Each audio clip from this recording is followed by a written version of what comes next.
Hello Maval, बातम्यांचा आवाज, मावळचा विश्वास.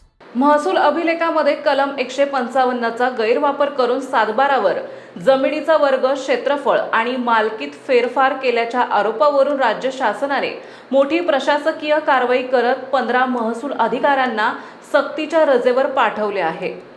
या कारवाईत पुण्यातील तत्कालीन तहसीलदार श्रीकांत पाटील, रवींद्र सबनीस, ज्योती देवरे आणि गीता गायकवाड यांच्यासह इतर अधिकाऱ्यांचा समावेश असल्याने महसूल विभागात खळबळ उडाली आहे. या प्रकरणात एकूण 152 अधिकाऱ्यांवर ठपका ठेवण्यात आला होता.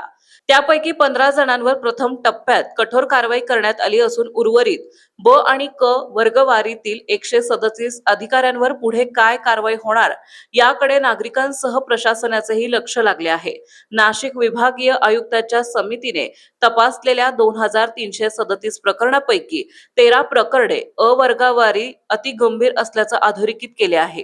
या निकषानंतर राज्य शासनाने या प्रकरणाकडे गंभीरतेने पाहत कारवाईची प्रतिक्रिया गतिमान केली आहे. महसूल मंत्री चंद्रशेखर बावनकुळे यांनी यापूर्वीच दोषी अधिकाऱ्यांची कोणतीही गय केली जाणार नाही असे स्पष्ट संकेत दिले होते. त्यानुसारच 152 पैकी 15 अधिकाऱ्यांना सक्तीच्या रजेवर पाठवून शासनाने कठोर भूमिकेचा पहिला ठोस निर्णय घेतला आहे.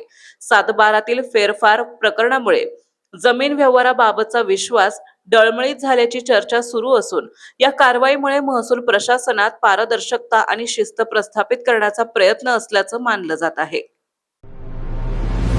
आताच हॅलो मावळ YouTube चॅनलला सबस्क्राईब करा आणि आमच्या फेसबुक पेजला फॉलो करायला विसरू नका.